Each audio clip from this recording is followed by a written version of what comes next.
ga zdaj? Ja. Ok, tlele je stojnica ZRC Sazuja, tako da, če ima kdo željo kupiti strip Fritz Lang,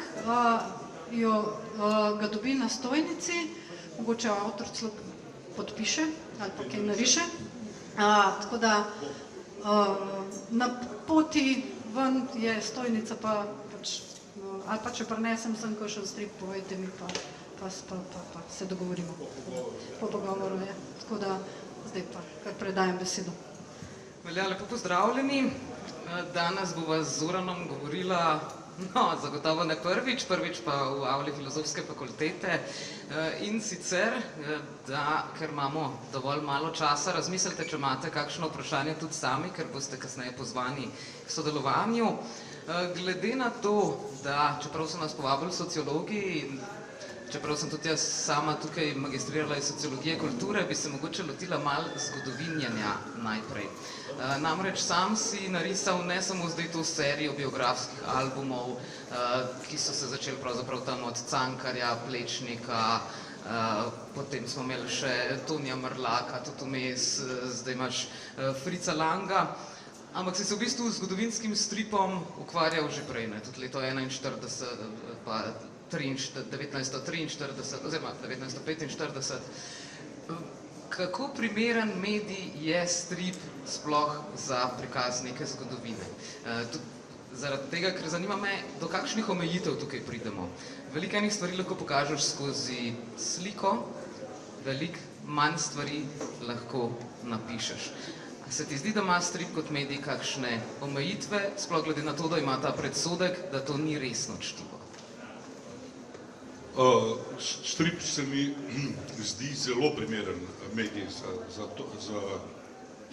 zgodovinske teme ali pa katere kot druge teme, zdaj se pogovarjam o zgodovinski. Zakaj? Oziroma, kaj je mene pritegnilo tle? Že kot mlad otrok sem imel rad stvari, ki so malo sekali ven. Torej, rad sem imel žanrovske stvari, stripe, filme, knjige, ampak ki so širile žanr, ki so bile na meji. In to, ne vem, odkot mi to je pač, odraščal sem v socializmu, kjer so vsi filmi, stripi slavili to, partizanski so enostransko gledali na NOB in praktično je bilo nevarno tudi kaj drugega početi, kar so počeli določeni režiserji. Striparji manj takrat, ker ni bil tako razviti, kot je bil mogoče ta Mirko in Slavko in je bil na liniji. Mene je pa to zanimalo, torej te sive lise v zgodovini, ki nekako to uradno podobo, uradno zgodovino malo postavljajo na laž oziroma iz te mračne zgodovine, neke zgodbe so me zanimale. In torej strip je seveda zelo primeren in mogoče prvi strip, ki je to obravnaval zgodovino, je bil moj 45, takrat sem bil star nekaj 1945, takrat sem bil star 20 pa nekaj let, mlad, jezen, ki se je hotel tam uveljaviti pa s provokacijo, govori pa, torej obrne to partizanski narativ na glavo. Prej smo imeli partizane, ki pobijajo veliko Nemcev in imajo vedno prav, tukaj smo imeli pa tokrat tri četnike, ki leta 1945 po koncu vojne bežijo prek Slovenije in pobijajo veliko partizanov. Kar je bil takrat dejansko šok in so se tudi politiki malo obregnali ob me, ni bilo pa kakšnih hudih posledic, ker se je že rahljal socializem.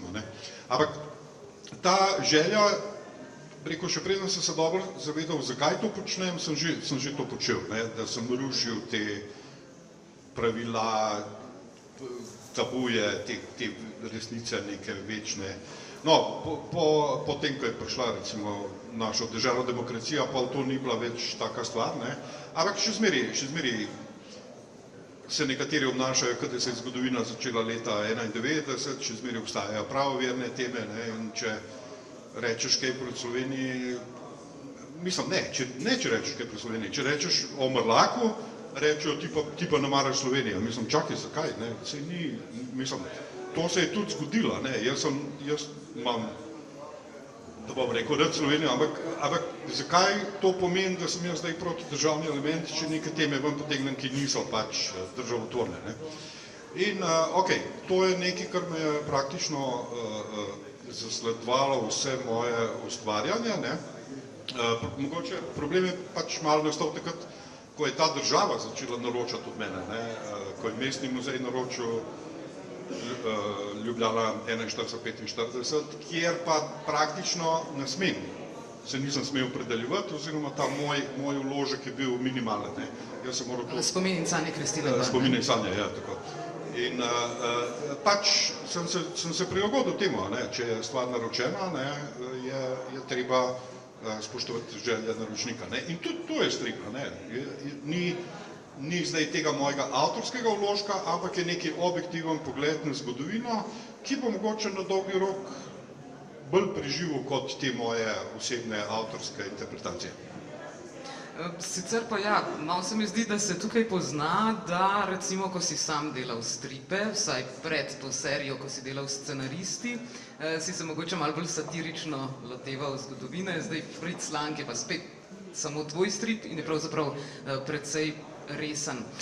Ampak na kakšen način se pa recimo lotiš delanja takšnih stripov? Spomnim, ne moram se čisto spomniti, da takrat za Meksikajnere ti je dejansko uspelo potem v Mehiko iti, ampak tukaj gre ponovati, se pravi, za veliko zbiranja slikovnega materiala, da bo ja vse zgledal, v izogib temu, da se ti ne zgodi kot Tomažu Lavriču, ki je v Tolpi mladega Ješuje recimo narisal Purana na Bližnjem vzhodu, ki v času življenja Jezusa še ni živel tam, pa ga je na to upozoril šele kolorist Gorazd Vahen, kasneje.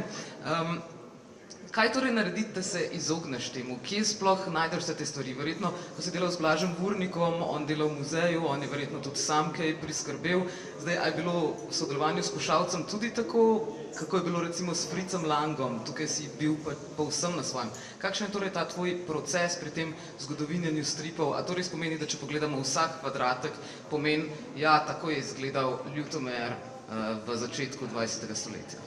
Ja, moj stil je približno realističen in hočem, da bralec začuti, da je to iz tega obdobja, oziroma vložim vse, kar se da, da dobro raziščem to fotografije, da vprašam ljudi, ki poznajo ta obdobja, da pač se dokopljam do tega, da je ta ozadje vizualno dokumentiran verodostojen, ne. Tako kot pri Meksikajnerjih, torej ti kraji, ker so bili uniforme, ki so jih nosili Ljubljana iz tistega obdobja 1860, Fritz Lang, tudi Berlin, Ljutomer, sem najdel razglednice iz 1915, torej ko se je ta časovni preskok zgodil. Torej to mi zelo veliko pomeni, ta vizualna verodostojnost, dokumentiranost obdobja. Ampak to je šele neka osnova, ne? Na tej osnovi pa gradim zgodbo, čustva in razvoj dramaturgije in tako naprej. Kaj je bilo že vprašanje? Torej, kako se izogneš temu, da se ne zgodi kakšna napaka? Ja, glede na to, pri filmu je, ko gledamo od javne špice, jih je stotine in stotine, ne? In se še prikrade kaj napaka. Pri Meksikajnerjih je 10 let trajalo, tudi odpotoval sem v Mehiko, prinesel cel kup knjig, dokumentacije, takrat še ni bilo interneta, oziroma je bil začetka 90-ih, 94 sem bil, je bil še internet v povojih, oziroma ni bilo še za dobiti. Knjige ni bilo za dobiti, sem neko avstrijsko knjigo kupil za drag denar in jo dal prevesti v slovenščino in to mi je bil skoraj glavni vir, ker danes pa imaš na internetu 50-100 knjig, ki jih lahko naprintaš. Torej, takrat je bilo pač težje dobiti. Hotel sem iti v Maribor, pokrajinski muzej, kjer so te uniforme. Pa je rekla gospa, ja, mi ga zdaj renoviramo, pa ne, pa dejte čez pol leta, pa sem čez pol leta, pa spet neki ne. Skratka, manualno, ročno je bilo treba vse to delati in ko govoriš o napakah, seveda se prikradejo napake, kar nekaj napak je, ne bom povedal katere, ampak so pač. Enkrat boš mogel. Ja, lahko, ker si glih ti, no. Ne da se jim pač izogniti pri veliko število informacije, da bi jaz zdaj tle bil absolutni gospodar nad vsemi, ne, in delam pač neumnosti. Ne. Je pa, moram reči, ena anekdota, ne, moj brat je recimo nor na vlake, ne, in Ljubljana je dobila vlak, progo železniško, oziroma čez Slovenijo je šla Dunaj-Trst, s katerim so šli ti Meksikanjari pol na Ljubljani na vlak in na Trst in v Trstu na ladjo in v Mehiko, torej 1857 železniško postajo in progo.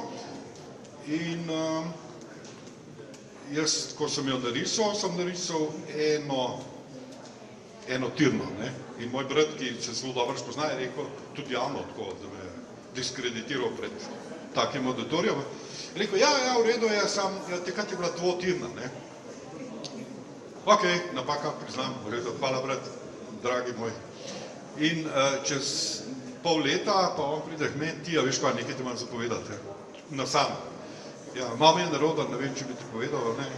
Je rekel, ja, nisem imel prav za un vlak, prav sem imel, je bila enotirna. Jaz sem logično sklepal, da najbrž niso takrat dvotirne, ne. Ni bil tako gost promet in so počakali, da je šel v eno smer, po drugo, kaj takega, ne. In je priznal, da je pač se zmotil, ne, in jaz sem mu rekel, da mi je všeč, da imam takega brata, da prizna napako, ne, da bi bil tih, ne. Torej, so napake, ne da se jim izogniti, ampak to ni, kako bi rekel, tudi napake so v risbi, ne, jaz nisem vrhunski risar, perspektiva, anatomija mi marsikdaj nagaja, mi gre proporcij, mi gre po svoje nekam, ampak jaz pač rad govorim zgodbe in vzamem to v zakup, ne, tako da se upravičujem, ampak ne bo, rekel, glede na to, da sem živ v letih, se situacija ne bo kaj bistveno spremenila in stvari bojo ostale več ali manj take, kot so, oziroma se bojo z leti najbrž še slabšale. Okay, kaj pa narediš v primerih, kot je na primer pri Fritzu Langu? Večkrat se dotakneš tega, kot da on izpade malo šizofren, omeniš, da je pretiraval, da včasih je eno zgodbo povedal tako, enkrat drugače, potem imamo recimo celo stran, na kateri lahko vidimo, da, ne vem, v Špiglu so tako poročali, pa potem je ta zgodovinar je to odkril. In vsi govorijo o isti situaciji, ampak z različnih strani. Je bil to eden od problemov, s katerimi si se soočal pri Fritzu Langu in pa tudi, kako potem si se odločil ga na tak način narediti? Zaradi tega, ker v bistvu, tudi če poznamo njegove filme, ko preberemo ta strip, ga verjetno, da ne rečem, malo zasovražimo. Res je bil, prostite izrazu, pravi pezde, ne, kot si ga narisal. Prasac. Ne, meni je pa to všeč. Imamo nezanesljivega naratorja, pripovedovalca, in meni je všeč, da ne obstaja samo ena resnica, ne, ampak on je krojil resnico v skladu s svojimi potrebami, ne.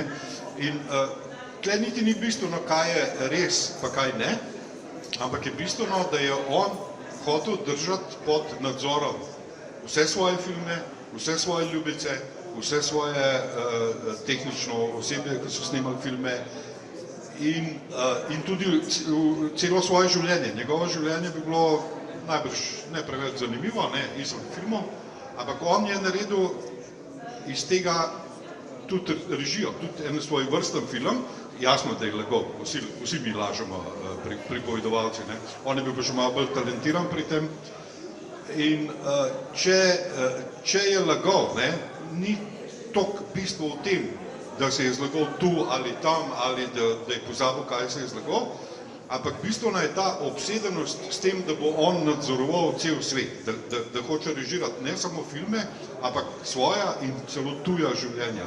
To je bistvo te izmuzljive resnice. Posebej žensk, ki si jih posebej naslovil. Prosim? Da je hotel posebej življenja svojih žensk. Ja, imel je ena spet ena anekdota, imel je eno svojo ljubico, ki jo je pol pustil, oziroma ni bila več ljubica, ampak je bila tajnica, in je pol jo ponujal frendom okoli, da je ona zdaj frej, da nimam jaz več nič z njo in kar vi na žurkah, kar vi navalite na njo, ne, in to večem, ne. In pol jim je povedal, kaj je njej všeč, tako in v pojsli, ne, kar pomeni, da je tudi nekako režiral njeno spolno življenje. Je zavrženo, je manipulatorsko, ampak tak je bil. Veliki režiser, ki ne neha režirati ko je filma konc, ampak režira celo življenje. Zato je meni bil fascinanten lik. In zato, ker je živel pol leta v Ljutomeru in vlečemo to zgodbo, da on je bil prej slikar, ne, pred Ljutomerom. V Ljutomer je prišel kot slikar, živel pri pionirju slovenskega filma dr. Karolu Grossmanu in iz Ljutomera odšel kot filmar. Tako je začel pisati scenarije in delati filme.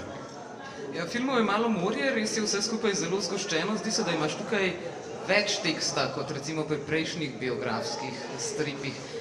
Je bil tukaj problem, ker je bilo tudi več za povedati mogoče. Vsak film pravzaprav si vsaj v enem kvadratku narisal.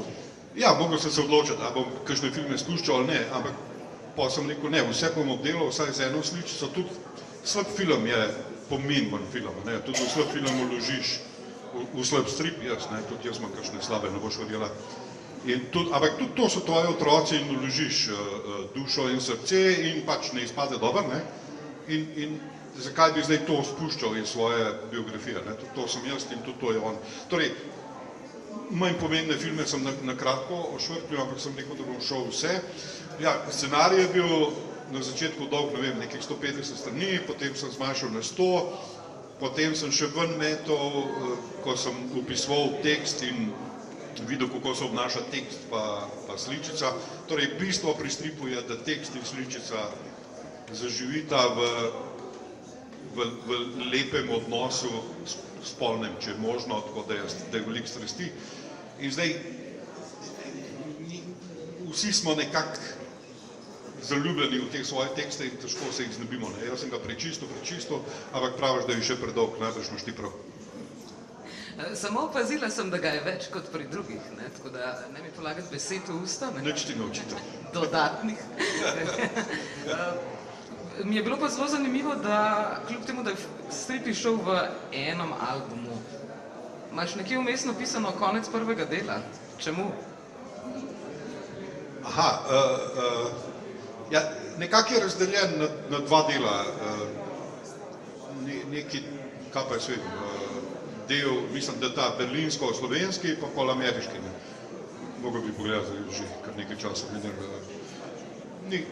Nima nekega posebnega pomena.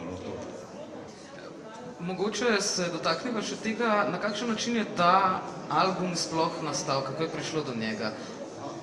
Glede na to, da sploh imaš ta zelo avtentičen začetek za vse tiste, ki niste bili na Grossmanovem festivalu fantastičnega filma in vina, vam lahko super pričara to vzdušje teh nekaj prvih strani.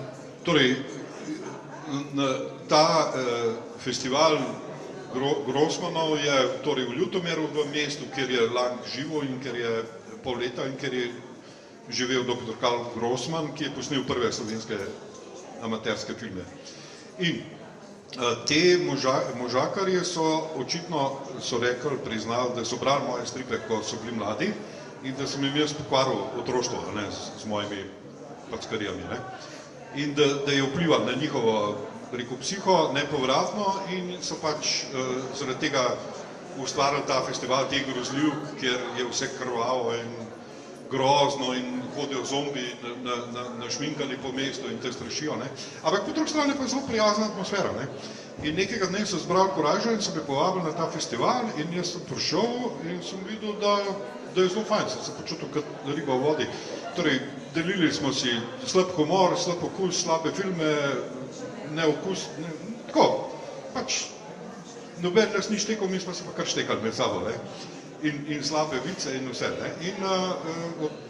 in pol je nekako padla beseda, a bi ti mogoče narisal strip o Fritzu Langu, o katerem jaz nisem veliko vedel, ampak sem pa imel par postaj v življenju, da je naredil vtis name, tako še iz otroštva, in sem jaz rekel, dobro, da premislim, pa treba je za tak strip, ki se dela eno leto risanja, pa pol leta branja knjig, pa pisanja scenarije, torej je treba veliko silnic se mora uskladiti. In sem rekel, ko bo nekoč nekje, pa bi načeloma, ker je film, me zanima tema, on je bil taka baraba, negativc, kar je zanimivo. In so mi rekli, zakaj pa ne bi delal o Grossmanu, ne? Grossman je dolgočasen, on je bil priden družinski mož, očka, delal je pro bono za reveže, snemal je filme, mislim, vse je lepo, kje imaš te dramo, kje imaš te napetost, mora biti baraba, ne, mora biti, a so tebi všeč ti taki tipi, vsi fini pa prijazni pa to, ne? Ja, če so, kakor je Ičo prej rekel, na kakih pozicijah pa jih zamenjamo s temi, da oni grejo v stripe pa tisti, tja bi bilo super, ja. Torej, mislim, da je pač barabe, da lepa dekleta imajo, ljubijo barabe, kakor je rekel že en pesnik. Ok, in sem rekel da, ja, pa še finančno je, leto pa pol je treba preživeti, ne, tako da je pristopil pa k projektu tudi Zrc, ker bo to za njih prevelik zalogaj, da plačajo mene, preplačanega umetnika, ne. In pa sem se pa lotil, prebral sem nekaj knjig, pogledal vse filme, predvsem je bilo bistveno mi, ker sem delal prej Cankarja, pa Plečnika, pa Kajuha po tujih scenarijih, ker je bilo, rojen je bil, mladost je preživel, da umetnost umrl je, ne, ta kronološki, ker sem je že obračal od tega, ne, sem hotel drug narativ, ne, drugačno pripovedno postopek. In sem pač se zmislil, imel sem vso svobodo, nihče me ni nič, sam malo sem dal prijateljem pa sinu za prebrati, da so mi dali nasvete, ali pa kaj odveč, kaj ne. In sem naredil vse po svojem okusu in tudi moram reči, da ta narativ mi je všeč, ne zanesljivega pripovedovalca, pa ne kronološke pripovedi. Potem je bilo pa treba se usesti in v enem letu narisati to zadevo in to je to.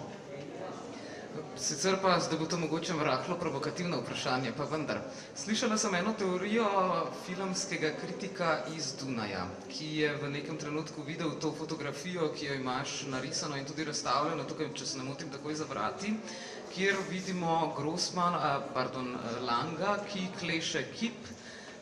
In on recimo trdi, da to pravzaprav ni se moglo zgoditi v Ljutomeru, ker ima on na sebi poročni prstan. Če se ta teorija potrdi, ali boš na novo zrisal strip in pa tudi odkot so ti viri, da vemo, da je bil on zagotovo tam? Ne, to zagotovo ne drži, nisem kaj pa pomeni prstan. On je bil takrat mlad, vidi se na fotografijah, da je star 20-25 let, kot je bil. Drugo, te kipe je naredil v Ljutomeru in v Ljutomeru so ostali in te kipe danes obstajajo, oziroma vaze neke pa portreti od Bakusa. Tretje, to lončarska delavnica v Ljutomeru, kjer je on to kiparil. Tako da ne, mislim, to je pa tako dobro. In to fotografijo je on poslal družini Grossman, ko je bil ranjen na fronti iz neke bolnice. In to fotografijo ima družina Grossman, tako da je dokazal je več kot dovolj, da ne razlagam. Zdaj, ne vem, človek si je mogoče hotel malo imena narediti pa to, ampak na osnovi enega detalja jih imamo mi, za našo stvar slovensko, jih imamo mi 20, tako da nimajo šanse Avstrijci. Ima na tem mestu mogoče kdo kakšno vprašanje za našega gosta? Ste že vse prej pri razstavi vprašali? Utrnila se mi je misel, nikamor te ne pošiljam, da ne boš rekel, ampak čeprav vem, si zdaj tak srečen upokojenec z rdečo kartico, je to že res ali ne? Ne, nimam še kartice, sem pa upokojenec. Hitro si zrihtaj, da ne boš zamujal. Odvisno od spiza, ne pa od mene. Ampak razmišljala sem, boš naredil kdaj avtobiografski strip? Ja, imam v načrtu, preko z leti se mi vse bolj pojavlja želja, da bi naredil strip o moji družini in o meni, o teh zgodbi pač, teh različnih sorodnikov, ja. Ko se korenin zavemo, ne, ampak imam še toliko veznosti z drugimi stvarmi, da mora počakati, ne, upam, da ne bom prej umrl. Ja, ustava v stripu ima vendarle prednost, ne, treba postaviti temelje nekje. Pa tudi dobro je plačam, država dobro plača, moram priznati. Še to mi povej, vsej o filmu in povezavah filma in stripa bomo kasneje še spregovorili tudi na AGRFT-ju, tako da toplo vabljeni kasneje seveda še na projekcijo in pogovor, kjer se bomo te filmskega dela malce bolj lotili. Vendar, omenjaš, da je recimo Fritz Lang, ene par takih stvari je, ki človeka kar prime, da bi šel takoj poiskati na internet, kaj to točno je, ne? Ker verjetno, če bi imel čas, bi bil ta strip še ene 3-krat debelejši špeh, si predstavljam. Ja, bi šel. Ampak recimo govoriš tam o metodi predrealizacije, ki jo je Fritz Lang upravljal in čeprav razumem, bi bil pionir tega. Bi mogoče lahko razložil, kaj to je? Ja, on je bil pionir marsičesa, ker je začel v obdobju nemega filma, ker so te fantje postavili iz nič kinematografijo. In to so bili taki orjaški skoki, da se mi danes ne predstavljamo. Danes se nam zdi, ne vem, umetna inteligenca ali pa računalniška animacija nekaj, kar je označilo naše življenja, ampak to so samo tehnološke stopničke. Medtem ko to, kar so pa te fantje v nemem filmu počeli, so bili pa orjaški skoki, to so bila cela stopnišča. In te predrealizacijo je on delal maketke iz celih, ni sam narisal, storyboard, ampak je delal maketo, kako, kje se bojo gibali, kaj bojo počeli. On je imel vse naštudiran, svetlobo, igralce, on ni hotel spontanosti, ampak je imel točen. Ti boš šel kje, se boš obrnil, boš rekel to, kot lutke so bili, že preveč, mislim, ta germanska obsedenost, lesenost, tega se je malo znebil pozneje v Hollywoodu, je prisotna, ampak hočem reči, predrealizacija je nekaj, kar si je zmislil, kar je on izumil pa še morje drugih stvari, kot bomo videli v stripu, kdo ga bo prebral. In to so bili res močni pionirski časi, mislim, ki so vplivali ti pomembni zdaj režiserji, Ridley Scott, Blade Runner, ne vem, Nolan, vsi ga navajajo, njegov Metropolis, pa tudi režijske metode kot en od vzorov, ki so globoko vplivali na njih. Torej, mogoče je on celo malo pozabljen, recimo za njegovega sodobnika, oziroma nekoliko mlajšega Hitchcocka, je bil skozi njegovi senci. Hitchcock je zelo uspel v Ameriki in je počel hitro, kar je hotel.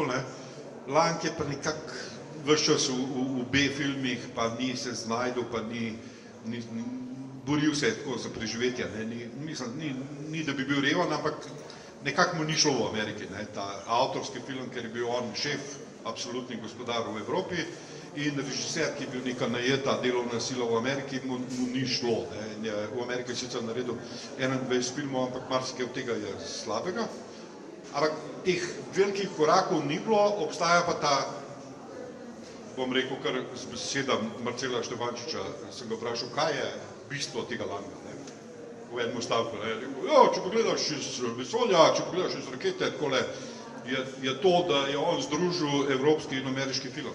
In to je briljantna misel, ker to se je zgodilo v 70-ih, s tem novim Hollywoodom, ampak prej se je pa že bistveno prej se je zgodilo.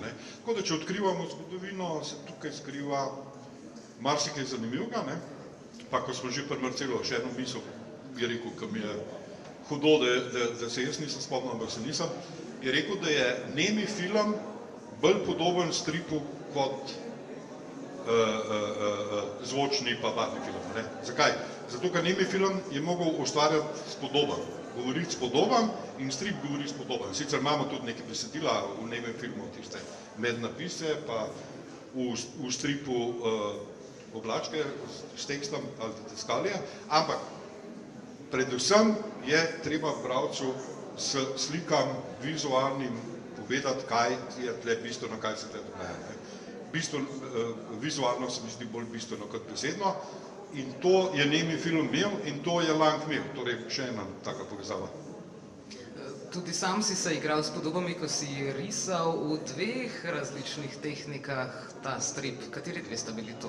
Ja, ena je ta črno-bela, grafična, čist kontrastna, ki nekako ponazarja ta nemški ekspresionizem v nemškem obdobju oziroma... V glavni zgodbi, ne? Ja, v glavni zgodbi, oziroma film noir v ameriški. Torej, jaz sem naletel sem na težavo, kako naj filmsko teorijo, ki obstaja veliko knjig o tem, kako naj jaz to prenesem v strip, ne? In sem razmišljal, da sem rekel, ne morem jaz zdaj tam blebetati pa prepisovati te zadeve teoretične, ampak sem rekel, v stilu bo ta moment, ne? In sem preselil, veliko črnih sem porabil, veliko mračnih prizorov, ne? Torej, ta dva stila sta bila noir pa nemški ekspresionizem v teh dveh manirah, ko pa gre za njegove filme, sem pa naredil v sepiji, v akvarelu, ne? Torej, ko gledamo film, je pa veliko tonov in sem rekel, da ko bo gledalec videl risbo v akvarelu, bo takoj vedel, da gre za fikcijo, za film, ne? S tem, da sem ta akvarel uporabil še na koncu še za neko sporočilo o neki alternativni zgodovini, ne? In na ta način pa gledalcu sporočam, da pa jaz tukaj govorim o fikciji, ne? Se pravi, za tistega, ki pozna stripu že pogruntal, zakaj gre, ne? Torej, ne gre samo za stilsko figuro, ampak gre za slovnico stripa. Pri vsakem stripu je treba na novo odkriti, najdati in jo tako predstaviti, da bo pozornemu bralcu jasno, zakaj gre. Na tem mestu mogoče še zadnja priložnost za kakšno vprašanje. Aha, izvolite. Jaz delam v Sloveniji... Če kaj prevedenega, Črni plamen imaš? Ja, ogromen. Črni plamen je v italijanščino in nemščino, Meksikanerji so v nemščino in srbščino. Kaj še? Kajuh še ni.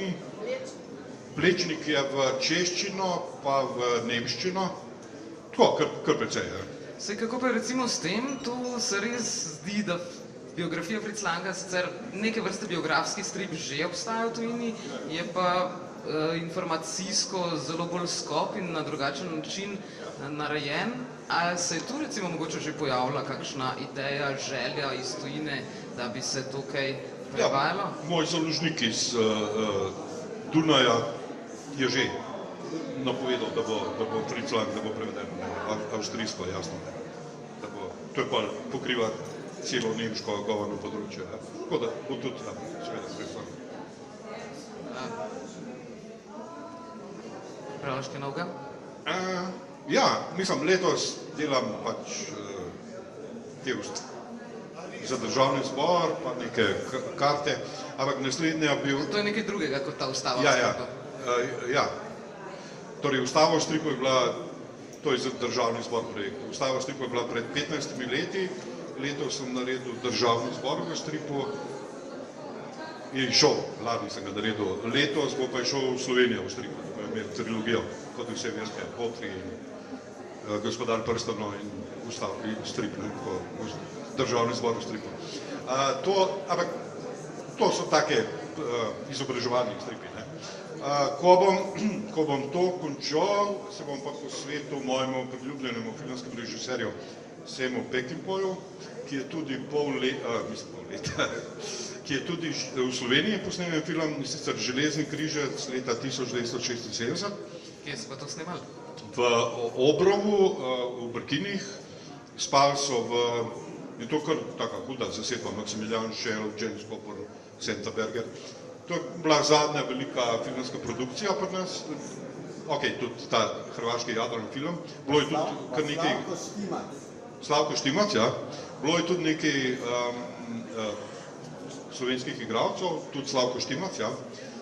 In tukaj se je svašta dogajalo, ne. Možakar je tudi zelo, kako bi rekel, odkačen, nenavaden, agresiven, ampak briljanten režiser, ne. In jaz sem ga že od otroštva nekako oboževal in rad imam, ko je v isti zgodbi Slovenija, ki jo poznamo, in nekaj, kar je pa noga. Jaz kljub temu, da imam rad western, ne morem iti kar v Ameriko, pa dati onako ime Jimmy ali pa Johnny, pa nekaj. Mora mi biti blizu, mora nekaj izhajati. Meksikanarji, ki so šli iz Slovenije v Mehiko, to je zgodba za me. Torej moram vedeti, o čem govorim, da moram kar nekaj nakladati. Karlo Majo je super ratval. Ja, no, sem je malo že, kako bi rekel, ne. Okay, kaj pa to pravzaprav pomeni pol, da si v penziji, če imaš takšne načrte? Nič, delam isto kot prej in kljubujem smrti. Zrihtaj si končno že kartico, ne? Ja, no, to mi spis pošle, jaz lahko zrihtam, mislim, lahko prosim, ampak moram čakati na vrsto. Moram mi dati odločbo, in še nimam odločbe in moram mi dati kartico. Kaj si sitna s to kartico? Še čas za eno kratko vprašanje mogoče. Jaz bi se vprašala, glede na to, da dobivate tudi stvari po naročilu, ne, in vaš odnos recimo do zgodovine. Sem da presenečena, da mi je znanec povedal, da je profesor na gimnaziji, da so imeli, otroci so peljali na ogled lokacije bitke za Dekala vas. Da ste nekaj slišali o bitki za Dekala vas, pa če vam je kakšnakoli inspiracija, da je takega kdaj. Pa to je ta isto kot afera Dekala vas? Ne, pač osamosvojitvena vojna in tam so se nekaj malo bolj zares strelali, ne? In zdaj oni to skoraj je to bitka za skupnost. Aha. Ja, imel sem, mislim, da vemo, če govorite, imel sem neki tak popadek, da bi naredil veliki osamosvojitveni strip, kjer bi potvoril zgodovino in preko se dal v službo države, ne? Ampak ni mi še uspel to realizirati. Kaj nisi imel enega osamljenega mladeniča, ki je ostal v JNA vojašnici po letu 91 in mislil, da je še vedno v Jugoslaviji, medtem ko so prišli že novi? No, to je to kljubovanje prevladujoči struji. Se pravi, leta 1992 v času največjega nacionalnega prebojenja Slovenije, ko smo dosegli samostojnost, ne, sem šel na drugo stran in naredil vojaka JNA, čist navadnega, ne, ki je prespal to njihov umik iz Slovenije in je ostal samo v kasarni in pol sam v Sloveniji, ne, z nekimi ideali o propadni državi in ideali, ki so se jim vsi smejali. No, to so moji junaki, ne, ki kljubujejo preko tej uradni ali pa množični verziji zgodovine. Ne. Torej, mislim, da je vloga ustvarjalcev ne, da pihajo v isti rok z oblastjo pa z večino, ampak da se postavljajo po robu. Zdaj pa res samo še zadnje vprašanje, da boš imel še čas za risanje. Takrat si res ustvarjal, kot je Ičo prej omenil, pod vzdevkom Vittoria della Croce. Kastelic je rekel, da v tistih časih, recimo, ko je risal partizane, je podpisoval se s psevdonimom zaradi svoje družine in je potem imel malo še probleme, ko je prišel na razstavo in so nekateri iz družine tudi videli, da je vendarle on ta, ki riše partizane na ne tako priljubljen način v tistih časih. Ja, on je rekel, da sem jaz to risal. Ja, takrat je pač, jaz sem bil v službi, on je bil tudi, ne, in najprej sem se podpisoval s pravim imenom, potem sem pa videl, da je to kar nevarno početje, ne, da je pač, da te šikanirajo v službi, da te politika, da vejo, kdo si, pa tako, ne. In je bilo, torej še v času Jugoslavije, ne, je bilo, ne bi se imel z njih za disidenta, ne, ni bilo nevarno, ampak bilo je neprijetno, marsikdaj. In sem jaz rekel, ko sem začel v mladini, hard factors tak, trd, surov politični strip, ne, ki se ukvarjal s propadom komunizma praktično. Torej sem si umislil ta psevdonim, ki sem ga najdel v nekem filmu in to je trajalo do osamosvojitve. Katerem filmu? Pasja vročina, ampak ko sem pozneje gledal ta film, ni bil Vittorio della Croce, ampak Benedetto Croce, neki filozof, ne, in skratka, še moja napačna identiteta ne počiva na slabem spominu, ne. Ampak okej. In pol, ko je nastopila torej zlata svoboda in demokracija, sem se spet podpisoval s svojim pravim imenom in priimkom. V redu, lepo hvala, se veselimo, da boš to napisal zdaj še v kak album in dorisal kaj zraven in pa tudi, da... A to, kar smo se mi zdaj pogovarjala? Ne, ta ime pa priimek, pa tako. Ja, to. In da bomo še kmalu videli na kakšni novi platnici. Hvala tebi za tvoje vprašanje, že velikokrat sodelujeva in nisem imel priložnost, da se ti zahvalim, ker imaš uvid v moje delo in znaš izvleči iz mene vse najslabše. No, lepa hvala. Super reklama za pogovor, ki se bo odvijal še po filmu. Ob 6. se film začne na AGRFT-ju. Toplo vabljeni, kasneje bo vas spet midva tam in pa še veliki, verjetno največji poznavalec filmov v Sloveniji Zdenko Vrtlovec in pa... In tudi soavtor knjige Fritz Lang. Tako, in pa še Polona Petek, ki jo pa poznate morda, ker je profesorica tako tukaj kot na AGRFT-ju.